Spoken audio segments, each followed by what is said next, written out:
What's up guys, it's me Jeremy. A lot of you guys ask what champions are the best to learn and potentially play as a main, and a lot of the time it should probably come down to who you just enjoy the most, but another really good factor for finding a champion worth learning is flexibility. If a champion can be played in a lot of different ways, you're always going to be able to get the chance to play them in the new queue system. So today we're covering another super flexible champion, Quinn. Quinn can be played as a top laner, mid laner, jungler, and even an AD carry, so you have a lot of options, and today we're going to go through the strengths and weaknesses of each one.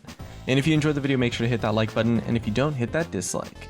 And unlike the Echo video we made before, Quinn actually has 4 roles that she can really shine in. So we're going to cover all of them, and one of the big differences between Echo's various playstyles and Quinn's is that although Echo changed his effectiveness and especially his playstyle too based on his items, Quinn stays as a powerful duelist and a strong roamer because of her kit alone, regardless of the role she's in, so she does tend to stick to quite a similar build path no matter where you play her. The differences are mostly in how she can abuse that power in each lane, so that's mostly what we're going to go over. For both mid, top, and jungling, Quinn pretty much always runs with a 12-18-0 mastery setup with Thunderlord's Decree, and these roles really let her make the most of her early burst damage combo, and she wants to use that to get kills early on to snowball ahead. Quinn's runes, on the other hand, never really need to change regardless of your role. You can get by just fine in any role with attack damage marks, armor seals, magic resistance glyphs, and attack speed quints. Quinn's items are also pretty much always the same too. Mid lane and top lane work the same way with a core of swiftness boots, ghost blade, and a static shiv, and jungle wants to pick up a warrior enchant jungle item first, but essentially still builds the same way, and top and mid lane can also grab a hex drinker against bursty AP lane opponents, and you probably want to pick up an infinity edge after the rest of the core build path, but as a lower income role, jungle can't generally afford this unless you're already snowballing really hard. So let's look at jungle first. Quinn jungle is a really powerful pick because of the insane mobility. Her first clear is respectable thanks to the area of effect on her Q and her passive resets on jungle monsters, and she's super strong at level 2, potentially strong enough to gank early on if an enemy lane is pushing. If she has a healthy clear, she can choose to invade against weaker enemy junglers to grab early kills with that insane early trading potential. By resetting your passive with your abilities, you can take down low health junglers in no time at all, and it's a great way to put yourself ahead and put the enemy behind. Quinn jungle can potentially struggle a little bit to gank unless you have hard crowd control on your laners, or if the enemy team is pushing in really hard, but using your W for vision and keeping an eye on the minimap allows you to invade really successfully and quite reliably, so you can focus on the enemy jungler and farming until you reach level 6, and at that point ganks are just insane, as you're just so fast and enemies cannot outrun you. Quinn wants to get expensive items though, so she really needs to snowball as much as possible. And this works in your favor though because of how strong Quinn is in the early game. Quinn jungle tends to transition into a split pusher in the late game rather than maybe a teamfight style, but she can definitely hover around the enemy jungle looking for picks. Quinn top lane is probably the most popular way to play Quinn right now because she's really favored against a lot of top lane matchups.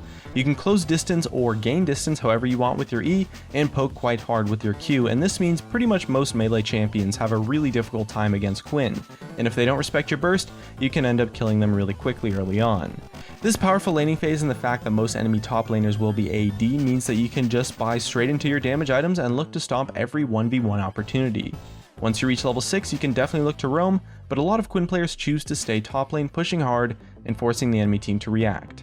This transition into a sort of a split pushing style means you can pull pressure away from your team, but to do it safely, you do need to use your ultimate to get into the enemy jungle and put down some defensive wards whenever possible. If you keep vision on the top side jungle, you can pretty much fly away though before an enemy can stop you pushing, and then you can just fly in once again once they leave. This strategy is really hard to deal with for most players, especially in lower elos, and it's one of the reasons Quinn top has such an insane win rate. She works so well at split pushing, especially if you have teleport too, and enemy teams will often try to force 4v5 fights if you're taking down towers top lane though, so once again having teleport means you can join in your teammates pretty much instantly when need be, which is just awesome.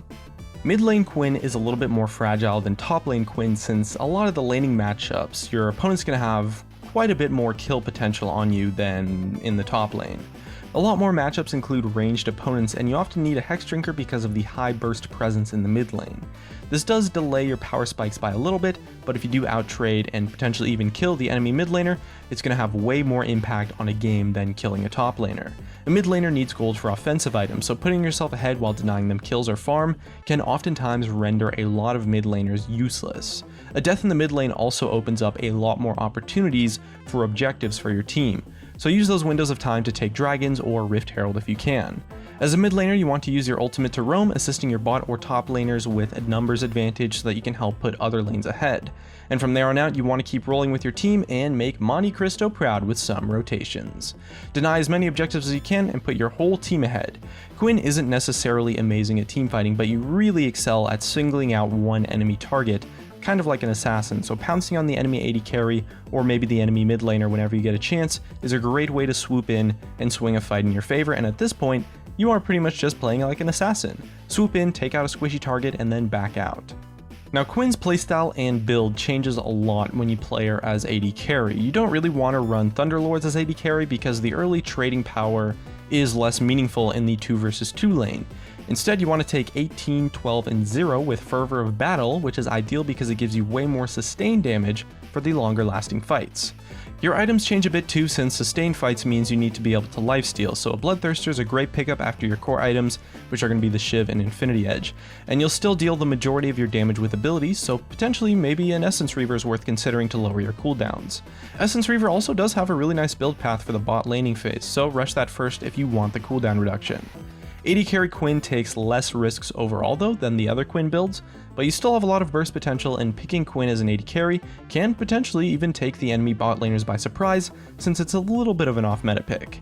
She works best in a kill lane with a support who can deal a great amount of damage, and by focusing the same target you can take down squishy AD carries or supports extremely fast and turn it into an easy 1 vs 2. With AD carry Quinn, you do want to farm up a little bit in the early laning, and for moving around the map, it's best to roam with your support than doing so alone. And you don't really need to worry about missing farm too much because of your ult's movement speed increase. You're going to be able to glide back down to bot lane before you miss too many CS. A good strategy is to group up early with your jungler for maybe a fast dragon, or time it with the enemy buff spawns to steal it away and maybe catch the enemy jungler in the process.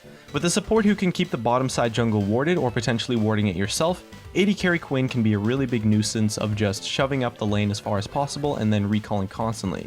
You don't really want to split push alone because you'll probably be mid lane fodder for the ever popular assassins in this meta. AD carry Quinn is by far the most glass cannon of all the playstyles, so although you are going to be dealing a little bit more damage, you do need to rely on your team to peel for you, and it can be a little bit easier to punish mistakes against her. She can outduel almost anyone other than assassins though, and with Fervor of Battle you're way more effective in drawn out teamfights, so there's not as much downside to being grouped with your team, and you can still have that dominant late game teamfighting presence as any AD carry would.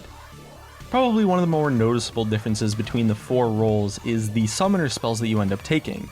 For jungling you obviously want to smite, AD carry you obviously want to heal, that's definitely going to be the best summoner spell to go for, and as a top laner with a focus on split pushing, teleport is by far the most ideal choice. Mid lane however is a little bit more tricky though. Against high burst champions like maybe a LeBlanc, you might find that you actually need the protection that a barrier might give. Against a melee range farmer, Ignite can give you the kill pressure that you might need to begin snowballing, and against champions with really strong and frequent hard crowd control that you might have trouble dodging, Cleanse can be a pretty good choice too, to make sure that you can stay mobile. If you want something versatile, Teleport's still an amazing choice in the mid lane too. It can let you recall early in different lanes without missing CS, it can let you roam to other lanes before level 6, and it can let you split push if your team really needs more pressure on the map. So in the mid lane, the versatility that you have with your summoner spell choices does give you a nice little advantage that you wouldn't get in the other roles. Power spikes are pretty even across the board as Quinn. Jungle probably reaches it first as Warrior is a much cheaper and still a really powerful item, and Quinn can make use of the aggressive stats it gives to duel anyone. We probably recommend the Skirmishers enchant, the red enchant. Top lane also reaches a peak of power next because she can dump gold straight into offensive items without worrying about needing a Hex Drinker in pretty much most matchups early on. AD carry Quinn and mid lane Quinn are a little bit more matchup dependent for your build, Sometimes you do need to stick to farming a little bit longer, and sometimes you're just gonna destroy your laning phase. It's more likely that you can get ahead by roaming with mid lane Quinn though, but AD carry Quinn is by far the most powerful in the late game. Teamfights happen more often the longer a game goes, which really favors the Fervor build, and can mean that the Thunderlord's Quinn build can struggle a little bit to be useful in teamfights. You're definitely still strong, but you do need to find a way to use that power optimally. Searching for a single target to take out before a fight, or being a nuisance in a side lane to steal away an inhibitor is definitely the best place to be with all of that dueling power. And that pretty much covers all of the differences between Quinn's playstyles in each role. Hopefully this video was helpful. Make sure to leave us a comment with your Quinn tips and tricks, and definitely let us know what you think is the best way to play Quinn, and feel free to request another champion for a playstyle comparison video in the future. And it looks like that's going to be it from me. If you guys enjoyed the video, drop a like, subscribe if you want. Thanks for watching, and I'll see you guys next time.